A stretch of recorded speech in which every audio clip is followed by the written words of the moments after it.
This is Gary Butterfield. This is Cole Ross. And this is the best week in Monster My Podcast history. Beginning with... That doesn't begin with Beholder. Right. It is the best week that does not merit its own fest, let's say. Yes. Beginning this with... is like miniature fest. Yeah, it's a mini fest. Yeah. Yeah. Beginning... Can I say it, Gary? Okay. Please. All right. Beginning with the Lich. Merry Lichmas. There's a monster in my podcast.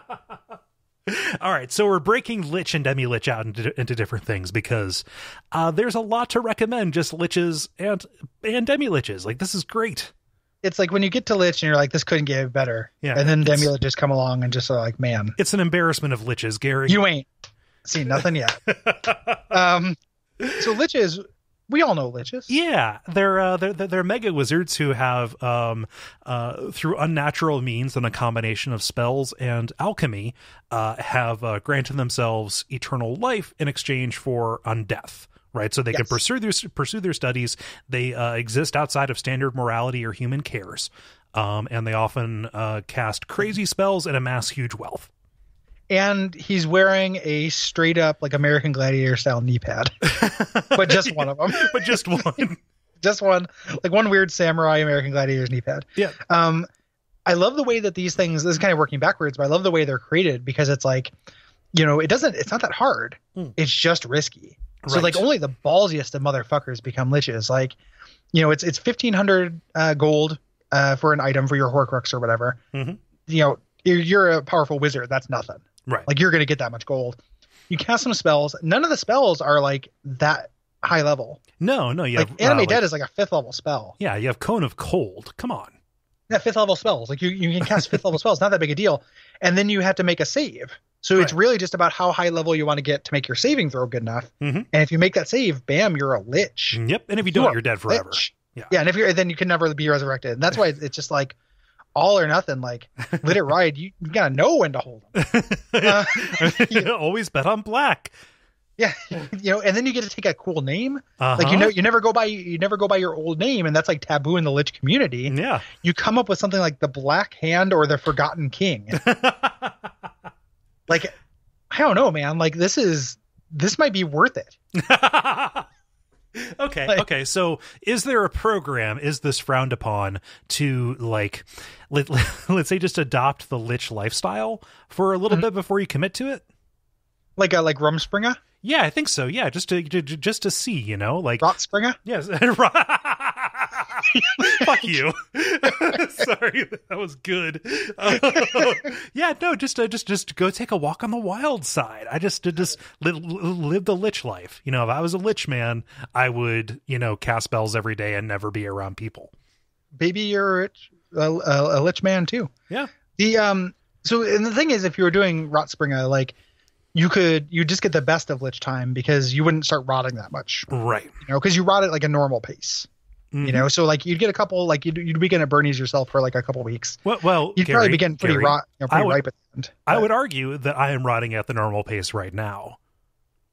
I meant the normal pace for a dead person. Okay. Yeah.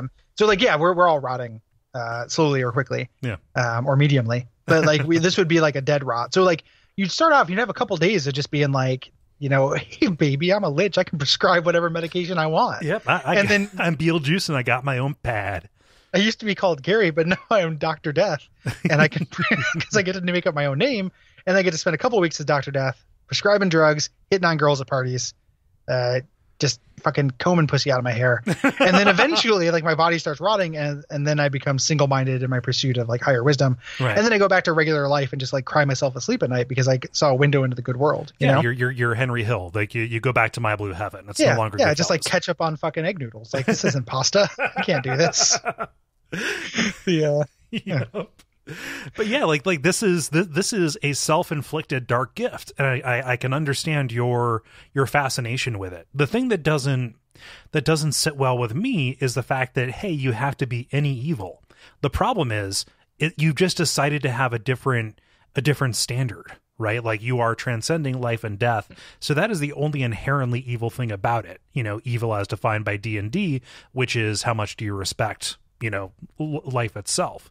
Like, yes, Liches have no interest in it. People don't want them to be around, but you could be a good lich. There are arch-liches. You could straight up just be a good guy lich. Yeah.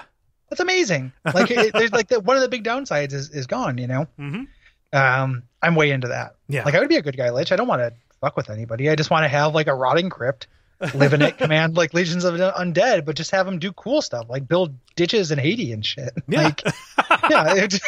Just have them march to Haiti on the floor of the sea across the Gulf. Yeah, and then the skeleton army beaches itself.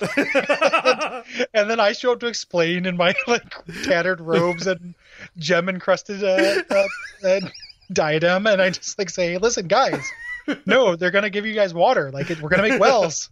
Yeah. You don't even have to worship anything, like we're just gonna do it for free. And after the missionaries tear you apart, your phylactery will just revive you, and then you're good. That's the other big thing with the liches. You get that phylactery. Mm-hmm. What would you choose for your phylactery, Cole? I've never given it any thought. I really, honestly, truly haven't. So you would have to do the Holy Grail route, right? You would have to do it something that looks unassuming, because if it is, a diamond encrusted egg, then all of a sudden everybody wants it. Everybody wants some. So like make it make it the armoire or the chest that holds the thing, as opposed to the thing itself. Yeah, and then that would have to be like really protected against things like fire and shit. Yeah. Make it out of like ironwood or something. Yeah. I was thinking about that. I was thinking, like something really, really sturdy, like adamantium, chest or something like that. I was also thinking about like just a sphere or an orb, if you will, because I like orbs, and then tricking a Lacrota into swallowing it, and then like, nobody's going to get near that thing because it's full of Lacrota butt juice. Whee! And that's like the foulest shit in the realms, And then you're good. You're golden, except when you respawn, you have to crawl out. You have to crawl out of that Lacrota like you're Jim Carrey in Ace Ventura 2. I would burst out of it. Hey! Stink man. Brought to you by our backers at patreon.com/duckfeed.tv.